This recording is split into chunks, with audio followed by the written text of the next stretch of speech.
how do you keep showing up when you feel like everything is falling apart? I've had one of those weeks this week where, because things have been going okay, it's always up and down in business, like you'll know, there's always peaks and troughs and all that. But one client in the past week who I brought on 3 and a bit weeks ago, fully online, and one of the first clients that I brought in exclusively online, no relation to the gym or any in-person connection. So that was a pretty big thing to like get her over the line, get her signed up. But 2 3 weeks went on, and she just found that she wasn't able to like commit to it as much as she wanted to, like able to put as much energy into it as she wanted to. And it's a difficult one because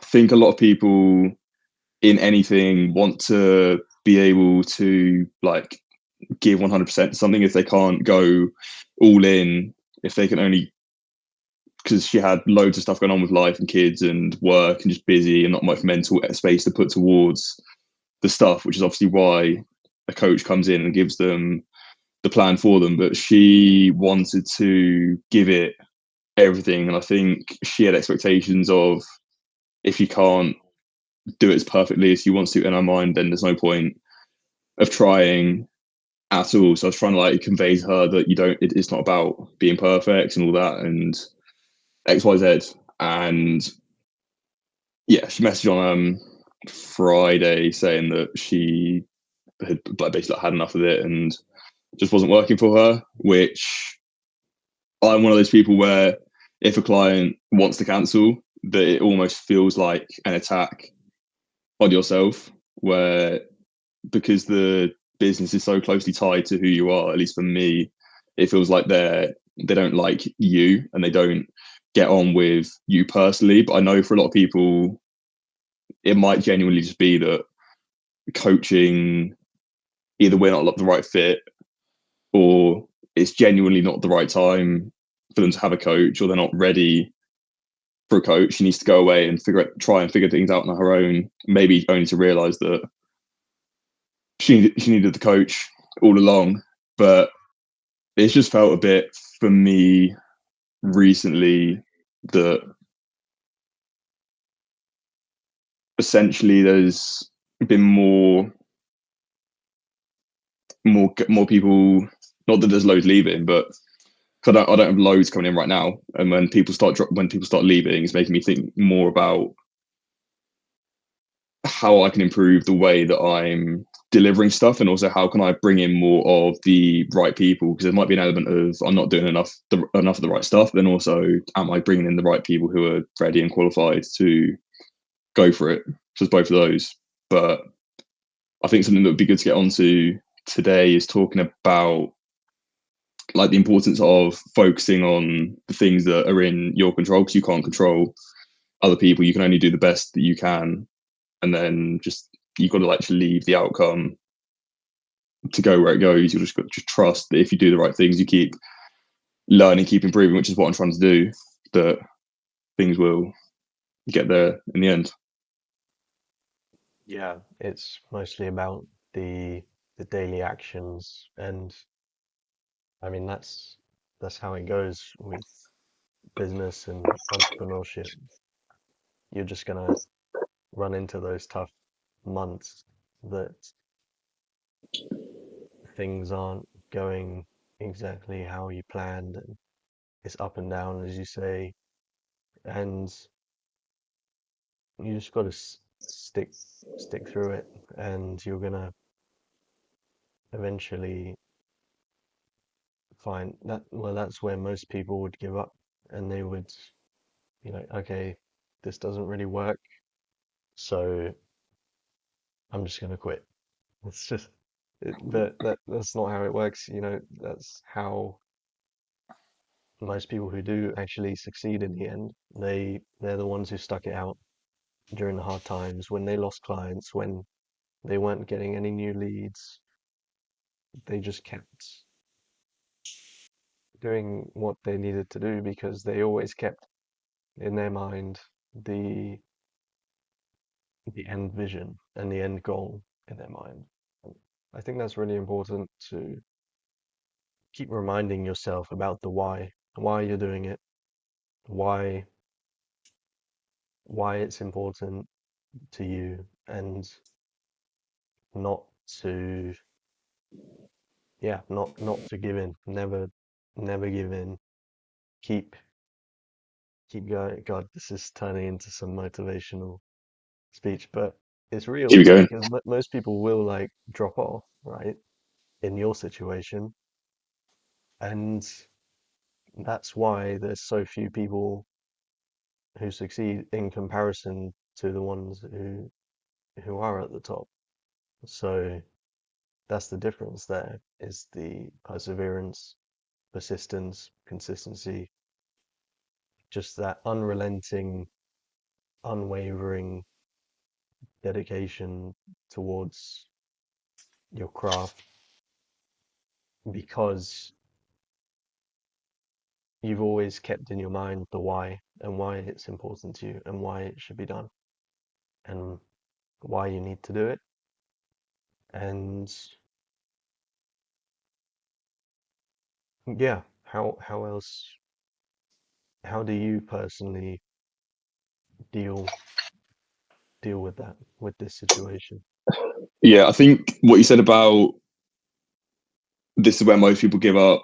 That's one of the things that in my mind I'll always bring myself back to when you're going through any kind of struggle, and especially in the fitness industry with personal trainers, you hear like a stupid amount of like 80% or something drop off within the first like 1-2 years. So as much as it does get hard, what kind of goes through my mind when you get to those points is that this will have been the point where someone else has probably dropped off and quit. So even not doing that is a win if you just keep moving forward. In a way, sometimes you're falling forward, but if you're doing that, it's still a win because there are 100% people that just give up, just find it too hard and just give up. But what I've been trying to do is focusing more on the things that are in my control, because like I can't, if the service isn't for someone else, I can't do anything about it because genuinely it's not meant to be for everyone, and some people might just not get on with it. So on my end, I know that there probably are like areas that I can improve the way that I deliver coaching, and there's so much involved in the psychology of it that I'm just trying to learn now. And when you're not seeing a client face to face, and how you can give them a plan that they can actually stick to online is something that I'm so new to, and just trying to get my head around it now, because it's so easy for people when you don't see them to just go ghost and not message if they don't have that buy-in, their belief in the process, the belief in themselves to follow through, which I think was a big thing for her, for anyone that's tried multiple things before and they've not worked. But it's been looking into now. There's a different course that I'm going to be starting, or that I started briefly, that goes into how to improve your service as a coach, how to manage the psychology and just deliver a better service. So that's something I'll be doing. It's just focusing on what I can do to improve my delivery. And then on the client side of it, admittedly, I hadn't been spending loads of time in the gym recently, where I know that that's where I need to be focusing more of my attention at the moment, because I think maybe I jumped the gun a bit too soon on pushing fully online. So yeah, and I was speaking to Dan, my mentor, about this as well, and he was just saying focus on fill up in the gym, set your target for how many hours you want to get to in the gym, and spend more time in the gym, booking tasters, speaking to people. And that is the work that I find hard, that I avoid doing naturally because it's uncomfortable to go and approach new people. But that's the easiest way into new clients at the moment when you're face to face with them. So it's just a case of doing more of that. And I did it on yesterday. I booked into tasters, and it's just a case of don't listen to your mind. Think 3 second rule. If there's someone that you see that you could go and speak to, just go and speak to them and don't even think about it. And just the more conversations you start, the more likely you are to book in the tasters. And Mm. again, those people that might end up could turn into online as well. But more importantly, it's just doing what you can to improve your situation, letting go of the things that you can't control with other people, with all the external stuff. Just focus on the things that you can do, because there always are things that you can do.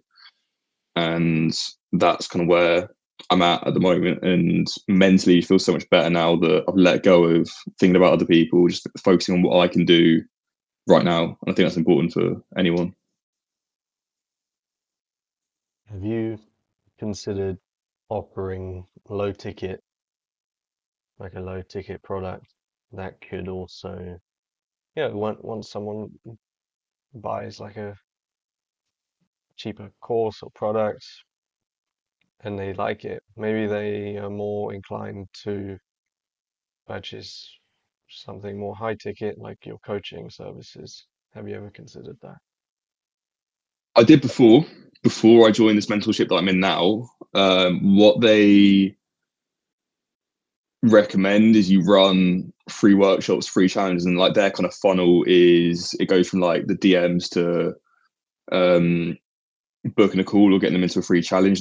Even if it is a free challenge, you're still with the purpose of getting them on a call to like speak with them, have a triage call, learn about their situation, if they could be a good fit, and then book a sales call if that is from the back of a free challenge or of a workshop or anything else. And then that's to then ideally funnel them straight into the high ticket stuff, which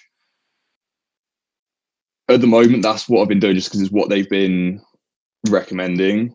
I think it does work if someone's been through a 2 week free challenge because you get them like initial results and it's free. They get that taster and then like you can sell them on what they've seen already and just like tell them like, oh, if you keep doing this, to like imagine where you could be after however many months. But it might be something that I'll look into more. Maybe something more as like a self-guided, because I do the 2 week things now. It is still quite manual. So maybe potentially I could look at setting up a like a 6 week self-guided low ticket program so they get a bit more time. Obviously it's not going to be one-on-one support, but they can do it themselves, they can try it. And Mm. yeah, potentially worth looking at setting something like that up, because I know the whole thing of like to once someone's made a small investment in something, it's much easier to then get them onto a higher ticket rather than taking them from like zero to right straight into a 12-month payment, which people will do, but maybe it's not the most efficient way, or you could get more people if you were to do it just like on a low ticket basis first, and then that trust is there.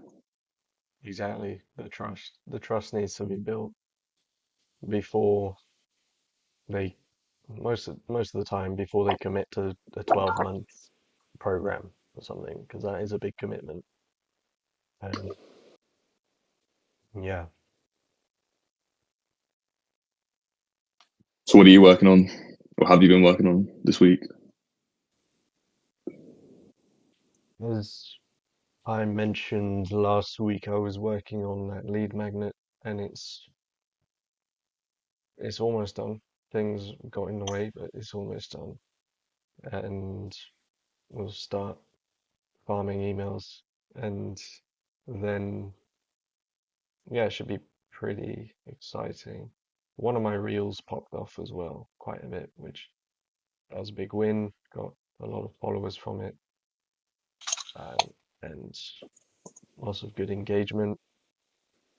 And I think it's another thing. Once you've found a sort of winning formula on your content and reels, I made the mistake first time round of trying to experiment with different content formats and structures, but they just didn't perform as well. So my advice would be once you've found something that performs well, it doesn't matter that you post something similar to that.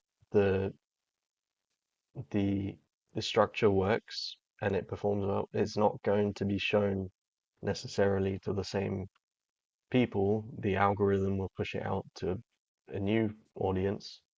So it's not like they're going to see it the second time, although it's still a different, your topic changes or whatever, but the format stays the same.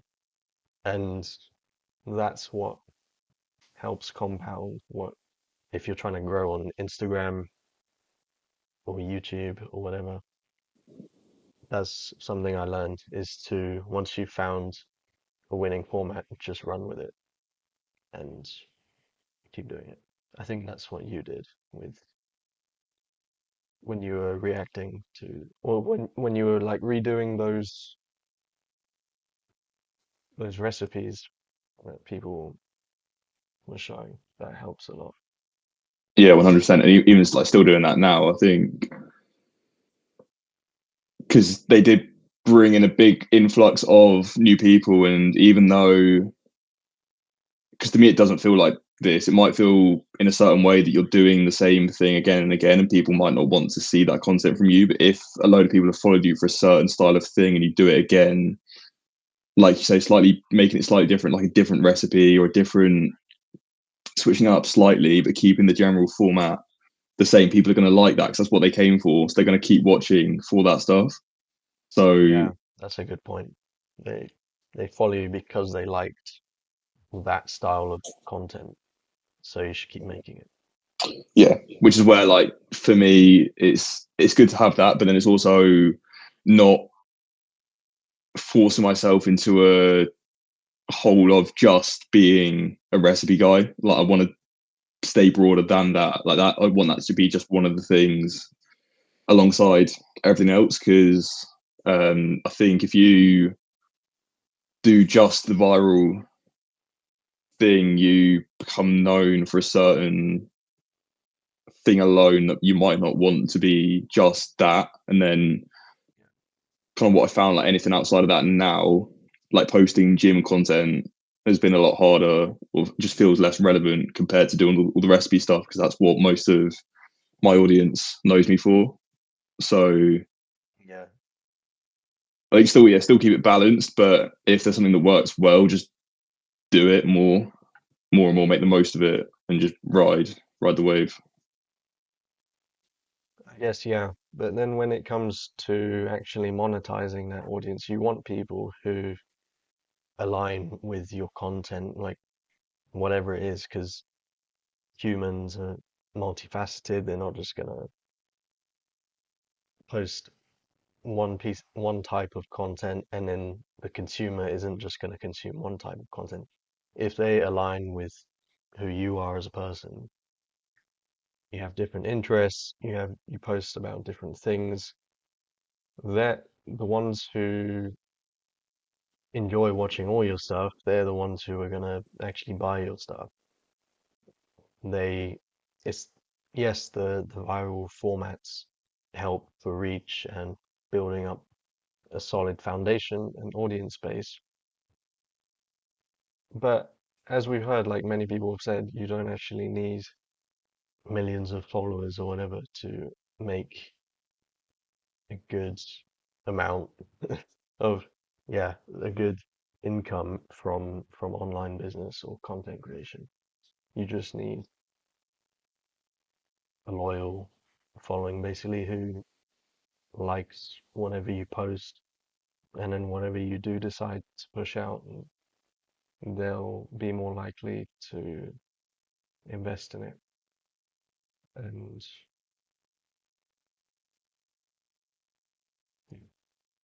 Systems is probably the big thing, I think, like, because I know that what I need to work on, not that it's number one priority at the moment, but having, like you said, with a a lead magnet, people see the content, and then how are you like funneling them down from the content? How where are you then sending them? How are they getting nurtured beyond the content itself? How are you warming them up? And then, like you say, what is that like low ticket thing? How are you moving them down the funnel until maybe becoming like a full paying client type thing? But because I know we were saying last week, after you were saying about the lead magnet, there was the lead magnet that I was looking to get us up and implemented, and it's almost there now. But first, I realized that in the past week, doing that was kind of like distracting me from promoting the upcoming free challenge that I had in mind that I wanted to push that I didn't really push in the week before. So that's something that I'm going to be starting this coming Monday, and it's got like 15 people involved, so it's less than I've had before. But I just decided that for the past week, I had to just focus on getting my head down, pushing that out as much as I could, and more just ordering priorities better, and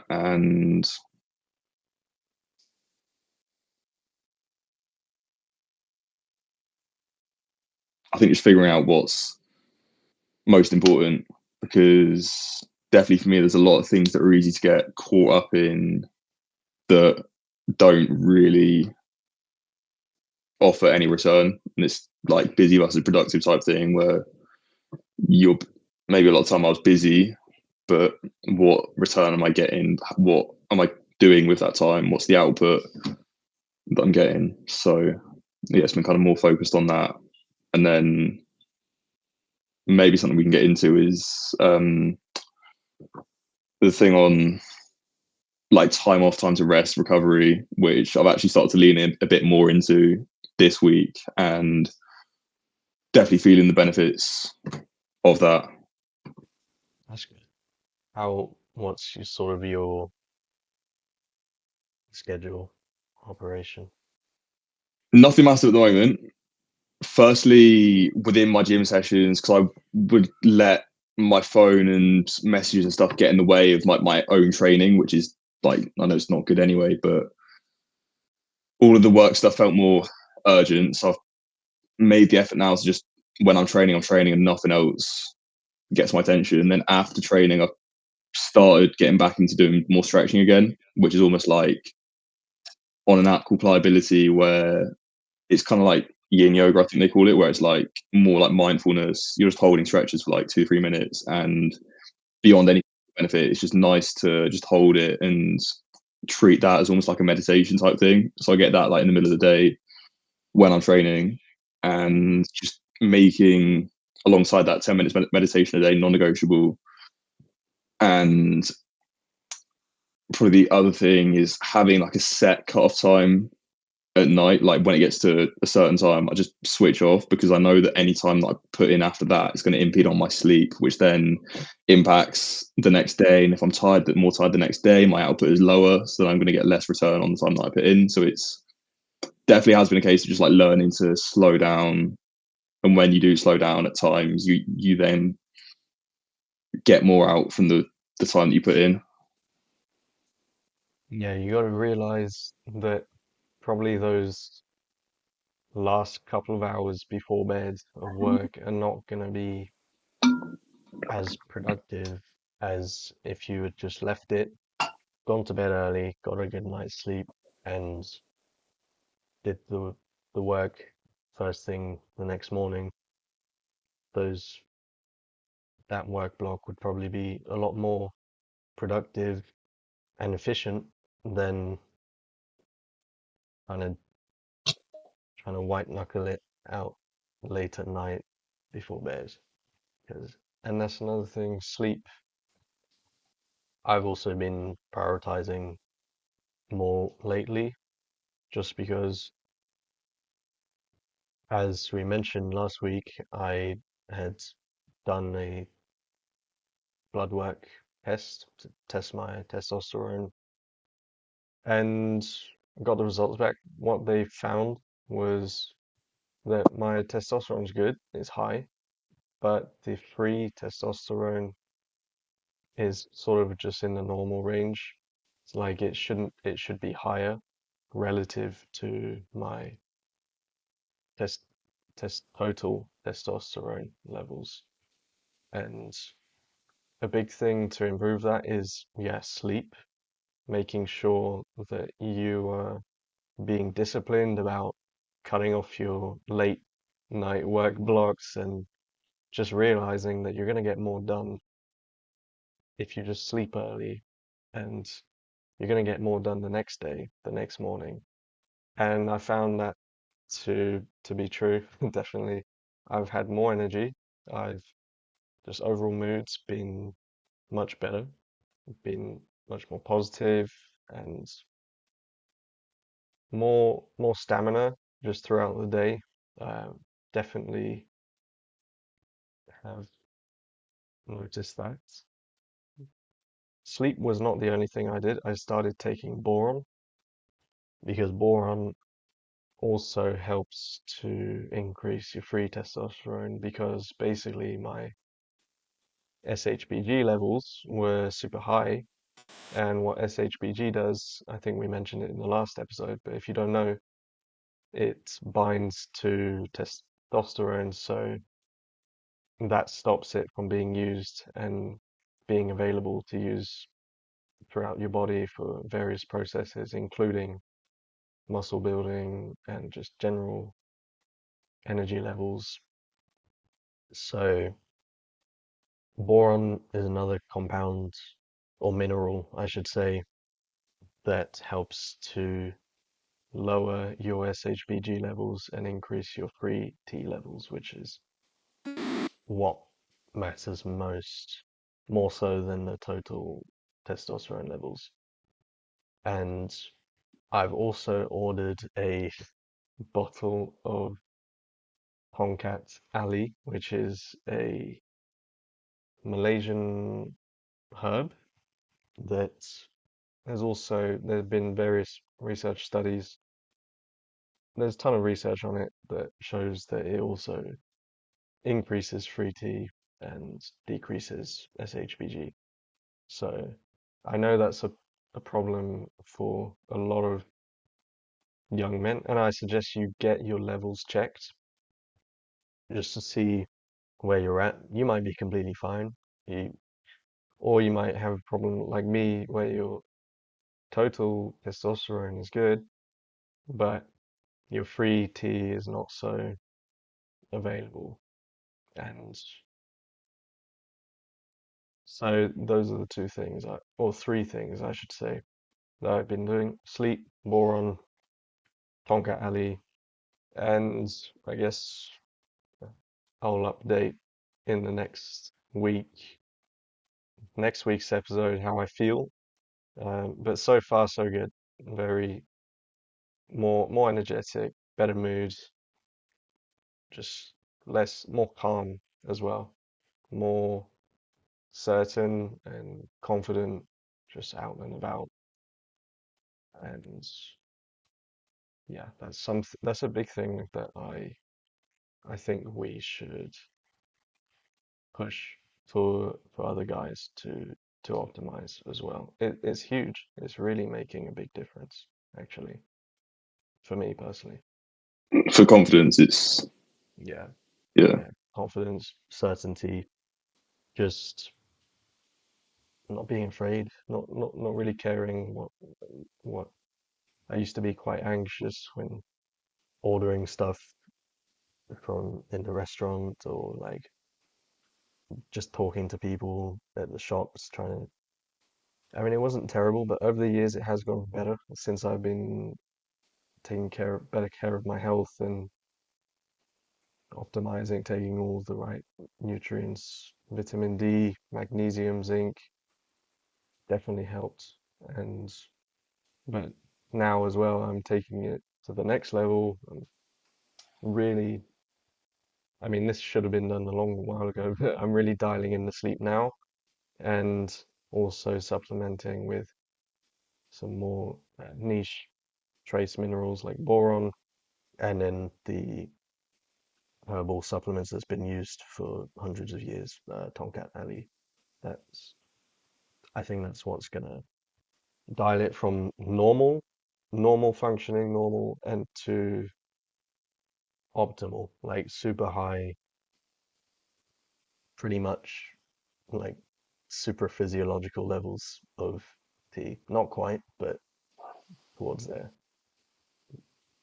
Not as much as obviously exogenous testosterone, but yeah, as high as I can get them naturally. I think that should every guy should be striving for that. It's one of the key health markers and for just overall general well-being as a man. And yeah, I have also noticed my soldier been saluting me every morning recently, so it's definitely working. Yeah. Yeah, I think it's always, at least I believe, like before all the supplements and all that sort of stuff, any like external thing, focus on dial in your sleep, dial in your training, control your stress as much as you can because obviously stress is high, cortisol's up, testosterone's down. Control all those things first, and then I think what like once you're doing all that stuff, or you're controlling what you can, then it's obviously like the supplements will be that extra, maybe like 5%, 20% on top to add to that. But on that point of confidence, I think a big part of it is because I've been through it myself, and even like now, even when levels aren't there, it's not like I've zero confidence. I think I've found a way around it, and it's kind of, I believe it's just like, but you become like comfortable with who you are. You don't Mm. like, you put more value on the opinion of yourself than the opinion of others. You know who you are. You know what you stand for. You know your mission, and you're less affected by what other people think. You just care less. And I think to some extent we all care about that stuff, but yeah, you just learn to focus more on your own stuff. You know your mission, you know where you're going, and you can take the advice and stuff from other people, but you just put less value on the things that they might say. Yeah, it everything works together. You gotta work on your purpose. What are you here to do? What and your identity. You gotta sort of work through that, and that's obviously massive for confidence and self-assurance. Just knowing who you are, what direction you're going in. That can't be overlooked. And yeah, the two work together. You gotta optimize both your health from a physiological standpoint, but also from a mental standpoint and emotional, spiritual, whatever you want to call it. They all work together. And that's what this podcast is about, is improving yourself in every aspect of life, from business to fitness, health, relationships, everything. And that is that's why we've called it the Kaizen Code. It's continuous self-improvement, and we're living by that code every day.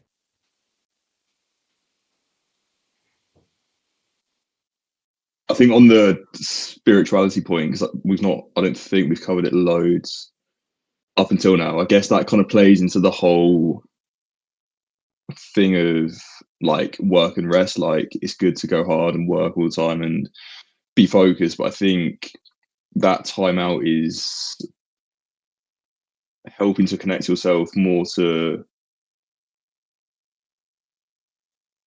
or reminding yourself of where you are, where you're going, reminding yourself to like be grateful for what you have now. And I think that's what we spoke about before, like be grateful for what you have, keep yourself grounded while always working and striving for more. But I think it's always good to have that time out. Not that you need it loads in a day, but just making little blocks of time to disconnect and think about the bigger picture. Because I know for me there are a lot of small, like minor things that I get caught up in, but then I remind myself, or what comes to mind is like Alex Hormozzi's, if you zoom out far enough, you can't see the Earth. Like nothing, if it's not going to matter in 5 years. It don't matter now. All those, all the things that we worry about day to day just don't matter. Most of it in the grand scheme of things. So Yeah, nothing really matters apart from the big stuff like your health, your family, your relationships, your everything else is so minuscule and insignificant in comparison to that. And what you're saying about the spirituality, and I found that two things are very important. Yes, there's a spirituality, and that's like the whole gratitude, living in the moment, being grateful for what you have, being grateful for everything, even the tiny little things like, oh, I have a bed to sleep in, I have a roof over my head, I have both my legs still. If you don't, then there's some other things you can find that I'm sure you can be grateful for. It could always be worse. And just keeping that in mind. And then you have the self-belief in yourself, and that comes from the daily actions through working on your business, working towards your goals. And the two work together very powerfully. They're both having the gratitude for what you already have now, and also the belief that you have towards your mission. They have to both be present in order for them to work optimally and for you to just live the most happy, fulfilling, healthy life, I think is very important to to remember that. And you also reminded me about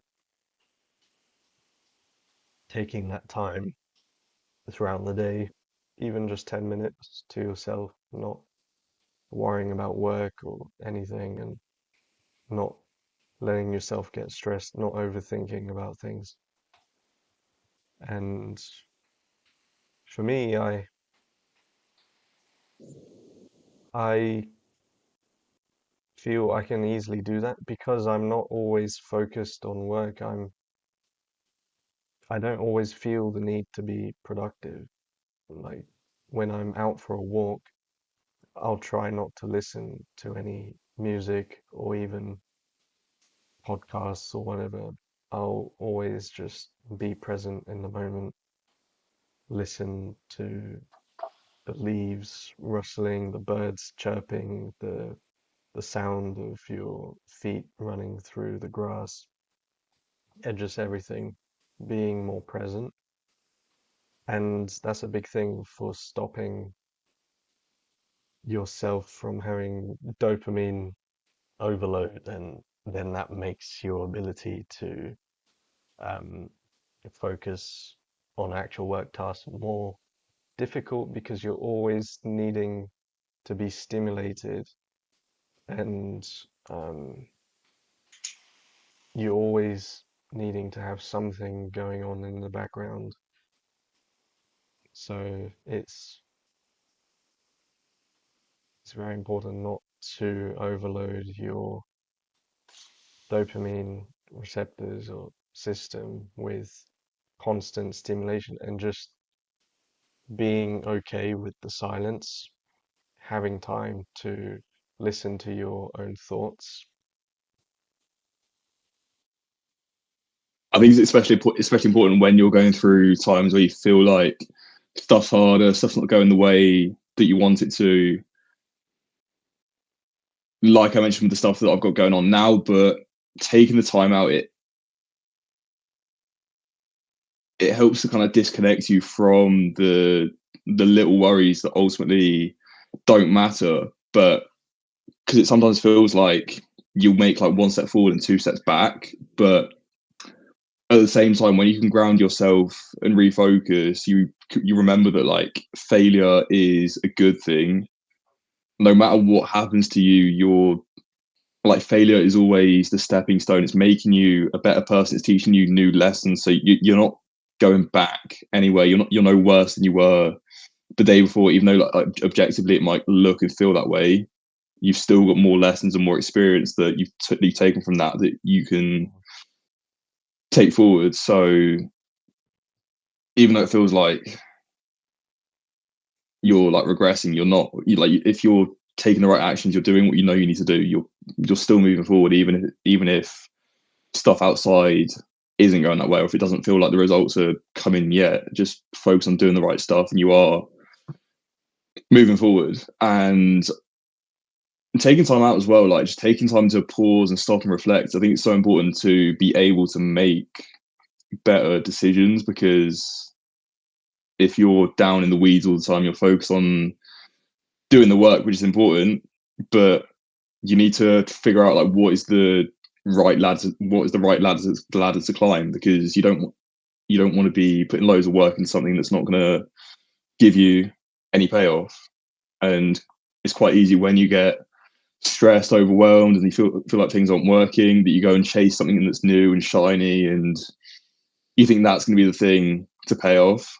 Whereas maybe you need to take the time out to pause and reflect and look back at where you were and realize that it is the right thing. You are doing the right stuff.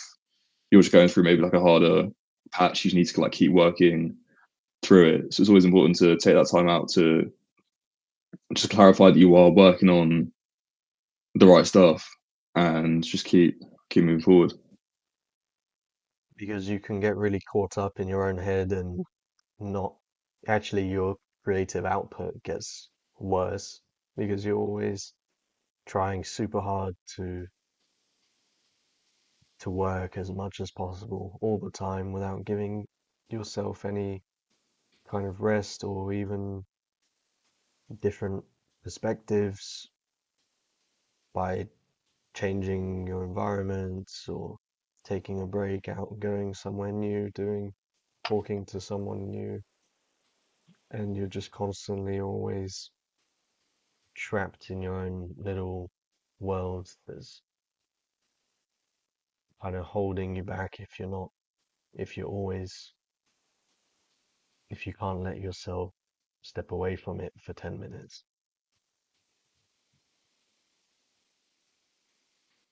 Yeah, I think that's a good place to wrap this one Yeah. up. If people want to learn more about you, where should they go? Besides, obviously, like hit subscribe if you're not already. But Yeah. My YouTube channel is at Philip Solomon 777. That's where I post more my just about my life and stuff and creative. It's a creative outlet for me. And on Instagram, you can find me on at Philip underscore Michael underscore souls. It'll be in the description. And how about you? yeah, Instagram Joe Penrose underscore, YouTube Joe underscore Penrose. And if you haven't yet, go join our free school community in the description, because if you got this far in the video, you probably resonate with at least some of what we said. So go join that if you're not already, and we'll be building that into a community of like-minded people on similar journeys, working on their businesses, working on themselves, trying to level up and share experiences, share lessons, and create bonds with other guys on the same journey. So go join that if you haven't already.